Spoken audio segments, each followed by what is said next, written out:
All right. Double mountain. That's weird. We're only running 2 mountains too, but we're still going to keep the sand for sure. Opponent mulligans. Keeps at 6. What's our most prevalent color again? Oh, wait. I forgot to. One sec. Okay, our most prevalent color, I guess it's kind of a toss-up between white and blue. So it doesn't really matter what we start with here. But I kind of like the idea of putting that rune mark on a unmorphed Behemoth at some point. But for now, we're going Wind Scout into Behemoth Morph, which seems fine. Hey, that's what we call a good top deck, especially with the rune mark. Now we can even go Wind Scout into rune mark on Bonkin, start slam for 7 on turn 4 flying. Turn 4 flying, hitting for 7. That is some powerhouse play right there. All right, we're going to let our opponent know that we are Jeskai, but let's attack first.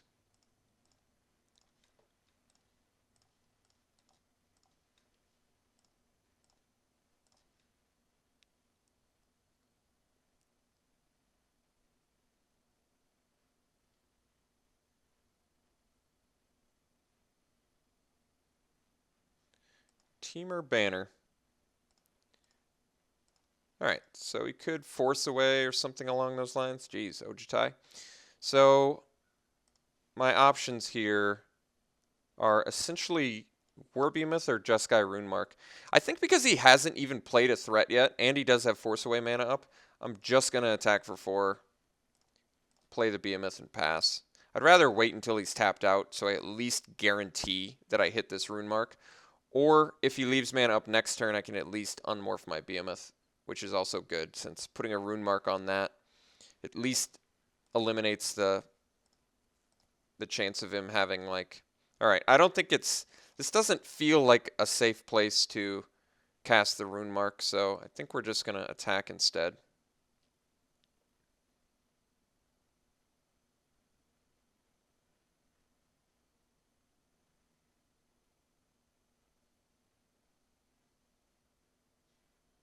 Crippling Chill on the Wind Scout. Okay.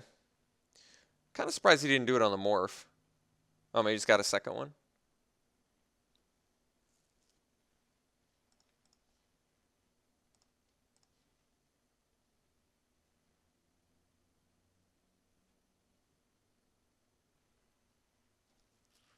Alright. Get in for 2 and pass. So we got past a couple of removal spells, which in my opinion makes this Rune Mark play next turn look much safer.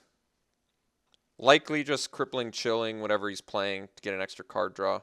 Despite the fact that I could do it on my turn plus Rune Mark to get the double prowess, but this isn't untapping anytime soon, so I think what we're going to do is just tap down the old Sage Eye Avenger. Guess I could wait.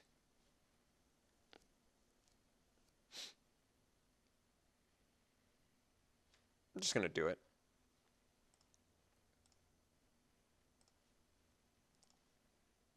That's a good draw. That is a very good draw. So now we're just going to... Yeah, we're going to slam the Sage of the Inward Eye. So we're going to get in with our Bonkin, play the Sage. Yes, I could play the Rune Mark once again, since he's tapped out. But what I like about the Sage play here is it's another evasive threat. And if he has removal, I feel like he's very much more inclined to want to use it on the Sage. And on top of that, now the Rune Mark triggers the Sage, which also seems relevant. And this can only bounce power less than, not equal to. Something important to keep in mind. All right. This plant form, that's pretty powerful. It's going to be tough to beat, actually. Only because Sage Eye Avengers is in a pretty good spot. Basically, I guess I just need to cast Ojutai, and then we're in good shape again.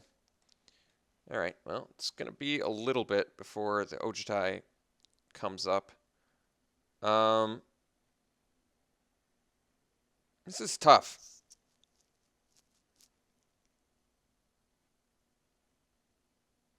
If I play the Sage, he can bounce it with the Sage Eye Avengers. Certainly, certainly, certainly do not like that. If I do Rune Mark on the Bondkin, he can block with the Sage. Certainly don't like that. Can do the Rune Mark on the Wind Scout plus play a Behemoth. What do I think about that? Well, I can attack into the Sage. He can't bounce it with his Sage. Guess I'm okay with that. So we're going to go Rune Mark. Get in for 5.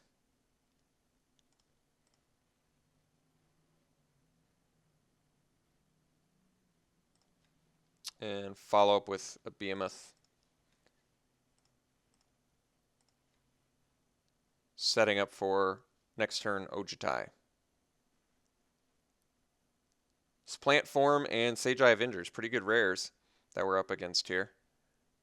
So he can't bounce my Jeskai Wind Scout. And the nice thing is he can still target it.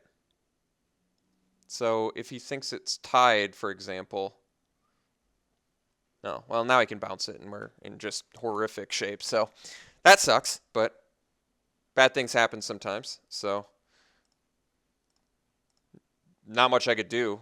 My opponent's got some dope rares and we're getting annihilated by them. So don't know what to say.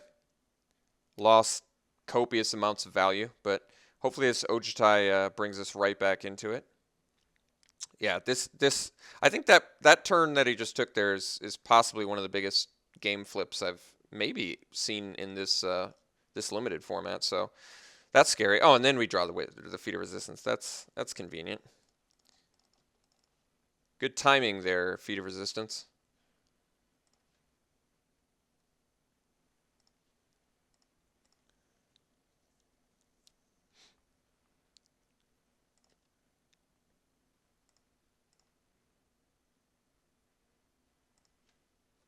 So still pretty good shape as long as he can't deal with Ojutai. If he can deal with Ojutai, we're in horrific shape.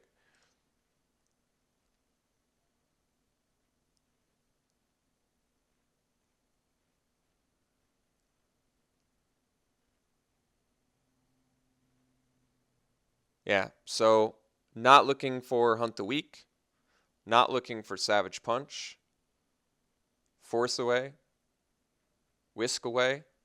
I guess Whisk Away is like the least of our concerns because at least I'll get the attack in.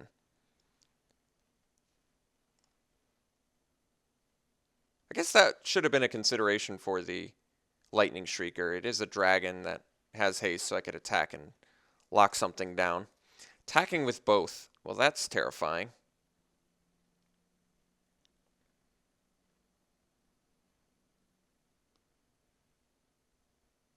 Can I afford to take 7 here? I think the answer is no, but it just seems like such a dangerous attack that I'm going to take it. As much as I loathe taking this, I would rather have Feat of Resistance up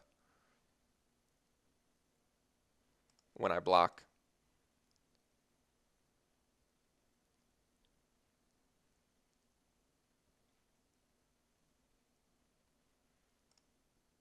All right, can still handle this situation. It's not great for us, but we're okay. This thing has Vigilance, which is just huge. So I think what we do now is play Sage of the Inward Eye and leave up Feat of Resistance. Yeah, we can pre-combat it too. I don't mind. He can't block the Ojutai anyway, so we'll do Sage, get in with Ojutai, locking down the Sage of the Inward Eye, or Sage Eye Avengers, rather. Now I can very comfortably block too, which is nice.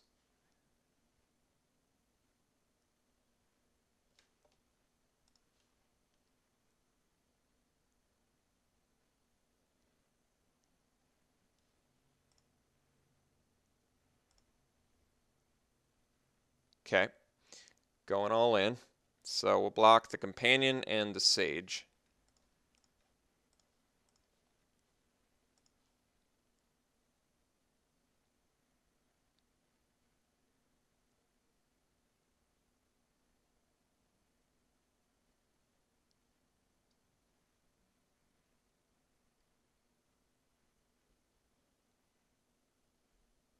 Cunning Strike on the Sage of the Inward Eye. 1 card left in hand.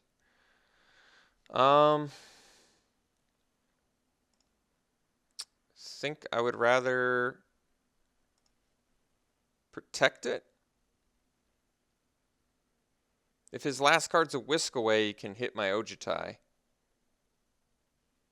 But preventing him from drawing a card here as well as gaining life seems more relevant, so let's protect.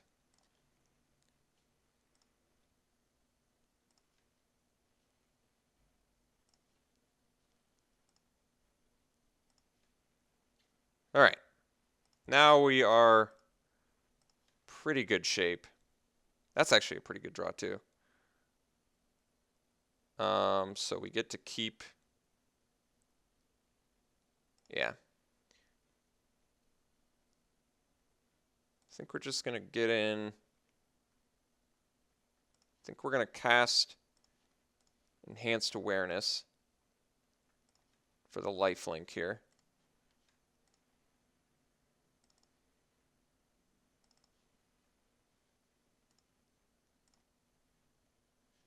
Discarding Bivouac, I guess.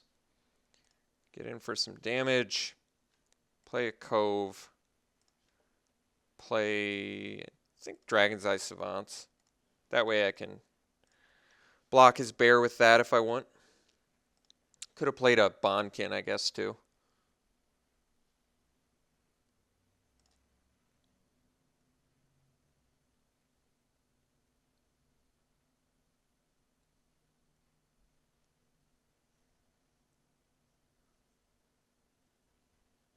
All right, well, got the game. Our opponent's deck is no chump deck for sure. We're both playing blue. He's got some good blue rares. We've got some good Jeskai and blue-white rares. His deck looks good. It's loaded with removal. Crippling Chill, Whisk Away, Bring Low, Cunning Strike. A lot of removal.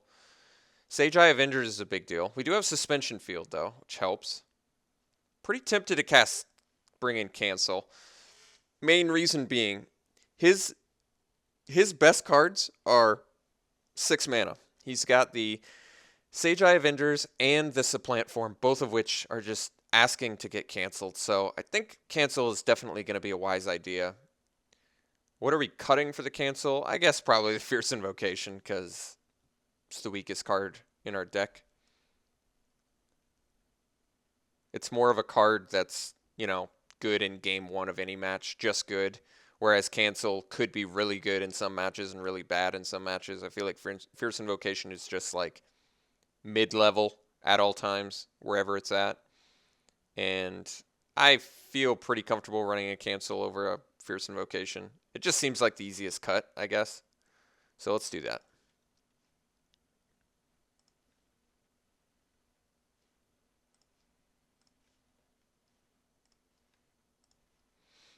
All right, certainly seems like a good hand to me. We've got Soul Summons and a Wind Scout, which is quite good. And we found our red mana too, which is pretty convenient.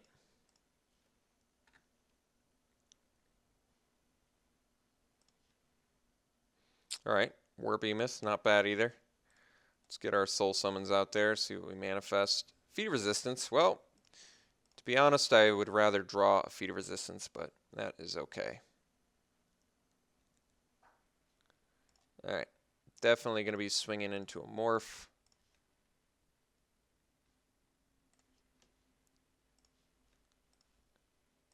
Very much doubt he blocks. Drop a Wind Scout and pass. Guess Arc Lightning gets us pretty good. But Arc Lightning's probably always going to get us pretty good. All right, just bring low and attack. It's acceptable.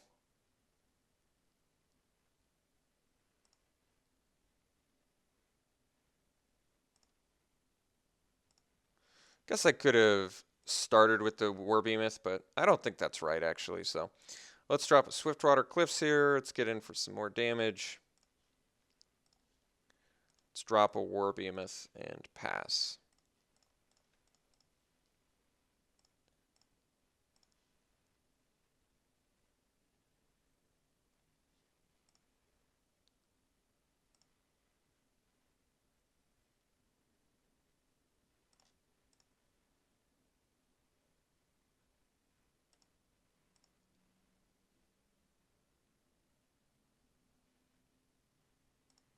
Second morph. All right.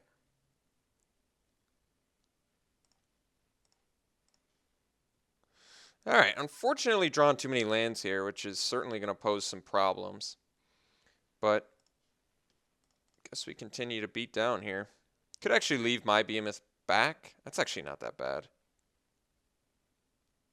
But I guess if he has a weapon, well, he wouldn't have a weapon master. He could have a Pine Walker. Even if it's a no, if it's a Woolly Loxodon, he gets me pretty good.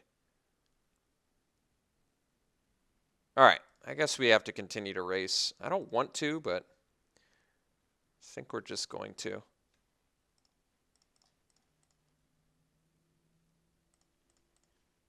I don't have to unmorph here either, but it just feels like the extra damage in a racing situation seems like a good idea. Like I could leave up Crippling Chill, which isn't bad, but just unmorph there is okay. We're in a decent racing position at the moment.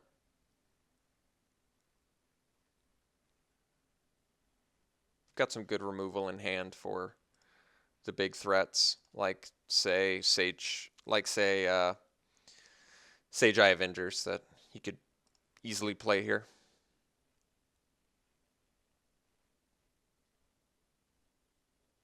All right, Woolly Loxodon is certainly going to make racing difficult, but we do have Suspension Field for that, so seems like the obvious choice. Although maybe Crippling Chill is.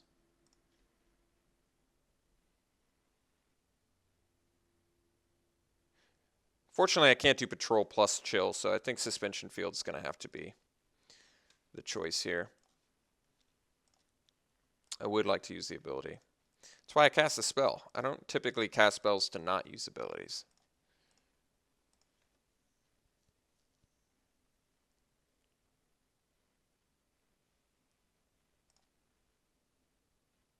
Maybe opponent just leaves up on Morph mana, in which case we can Crippling Chill pretty effectively and get in.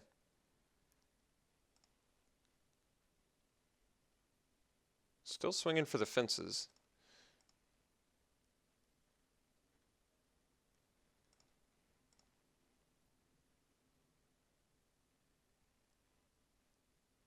Right into being. Okay.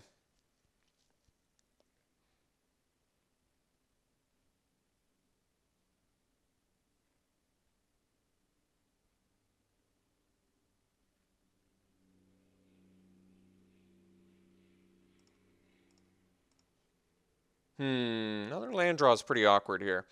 So my opponent's got Crippling Chill mana up. Certainly something to keep in mind. I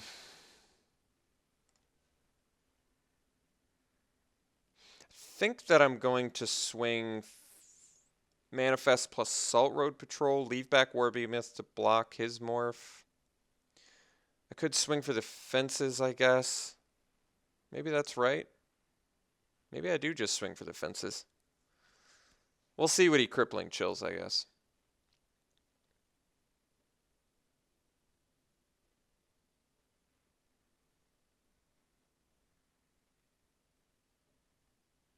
So he's probably going to chill the Behemoth. That does make sense. So what do I want to do now?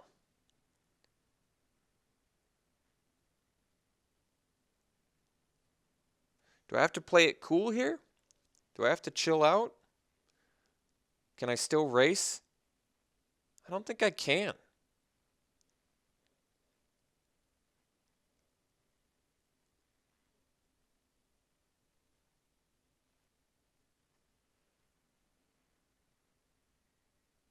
I don't think I can.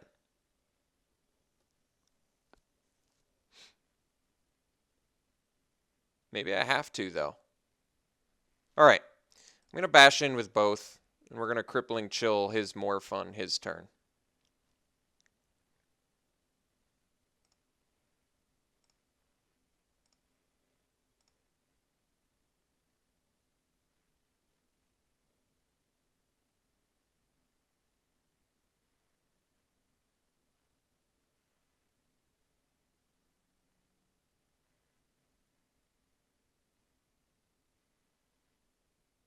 Alright, well, guess he's gonna instigate our War Behemoth. But we're still going to Crippling Chill his Morph.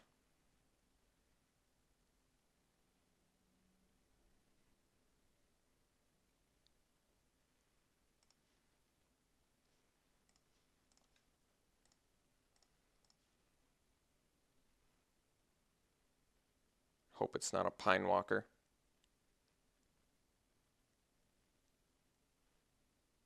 Oh, wish I had an extra mana. Did I not play my mana that turn too? God, I hope not. Think I might have. I can't remember.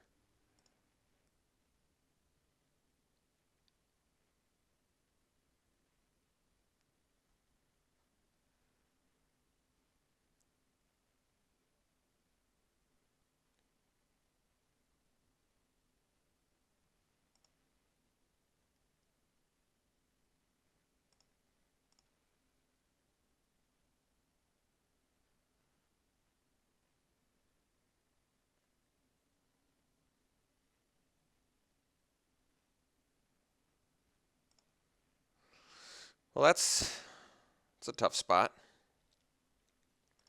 3 cards left in my opponent's hand. Dragon Bell Monk. Guess I can at least Enhanced Awareness play Monk. So let's play Enhanced Awareness.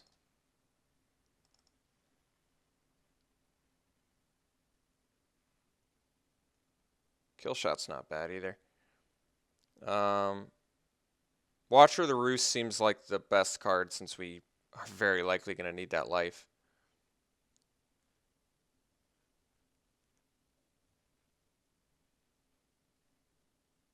I think that we're going to ditch the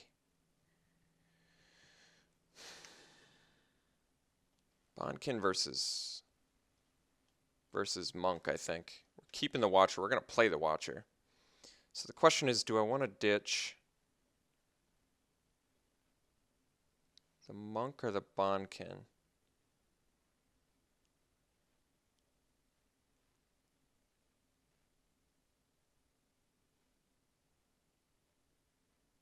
Guess the Monk? Or Monk, Bondkin. What am I talking about? Bondkin.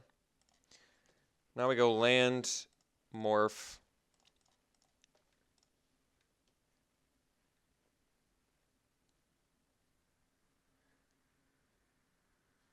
If I get in for 2 here, he's pretty tempted to attack. If he doesn't have a follow-up play, I could kill him.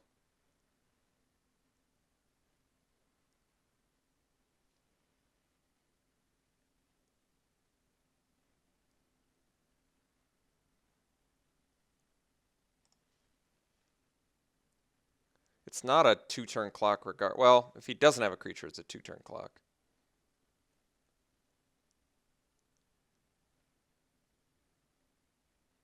Could be he's got removal, but even if he has removal, he's tapped out now. I feel like here's the reason I'm attacking. I want him to use a burn spell on Watcher. Because if he uses a burn spell on Watcher to get in with Instigator, I can just unmorph and likely win on Crackback next turn, I think.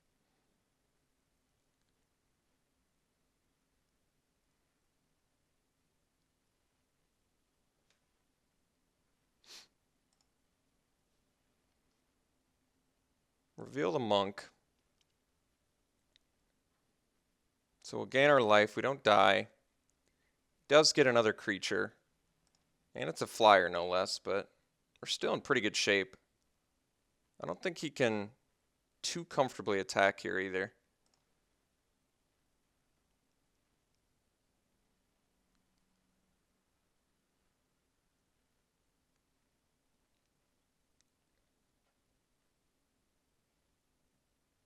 I definitely wanted him to use, if he was going to use Supplant Form on anything, I would hope it's something as not devastating as a Watcher of the Roost.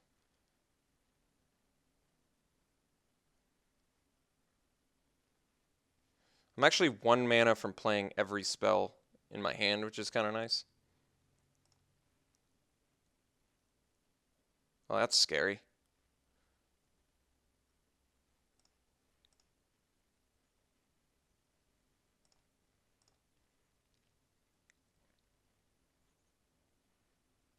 Alright. It's actually not the end of the world here. Alright. So he's going to get his morph back, which means he's going to have 4 attackers. Well, first and foremost, we have to play the Watcher.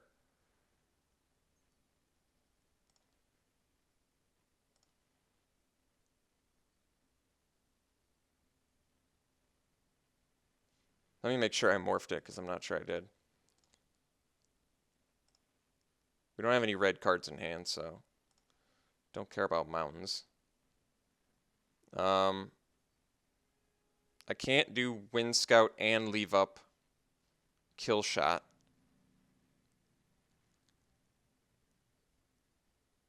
I feel as though I want to leave up Kill Shot.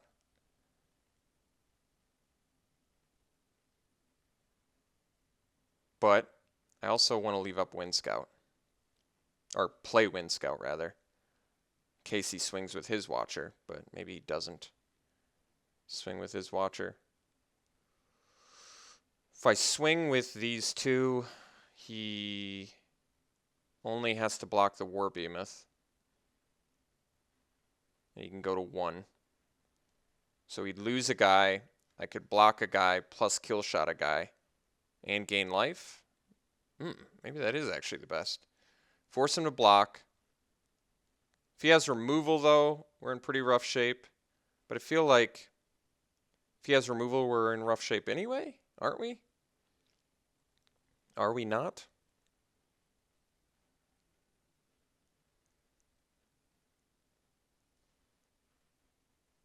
I think I'm going to swing.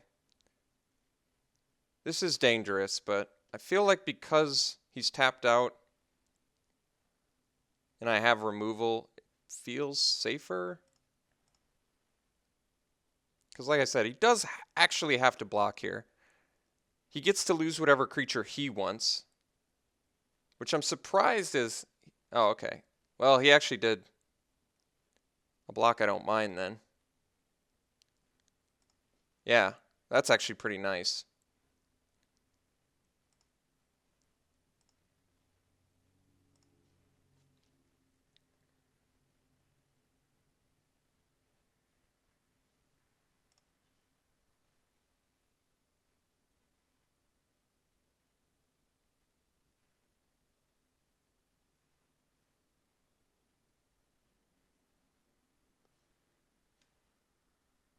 Alright, so we reveal the Dragon Bell Monk, gain a life. Pretty happy he did it on his morph.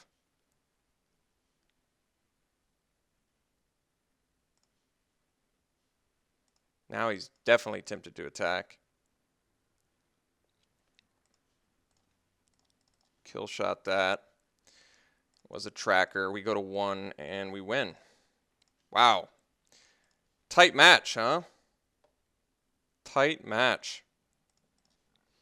Doesn't get much closer than that. 1 life. Wow. Pretty amazing. All right. See you in round 2.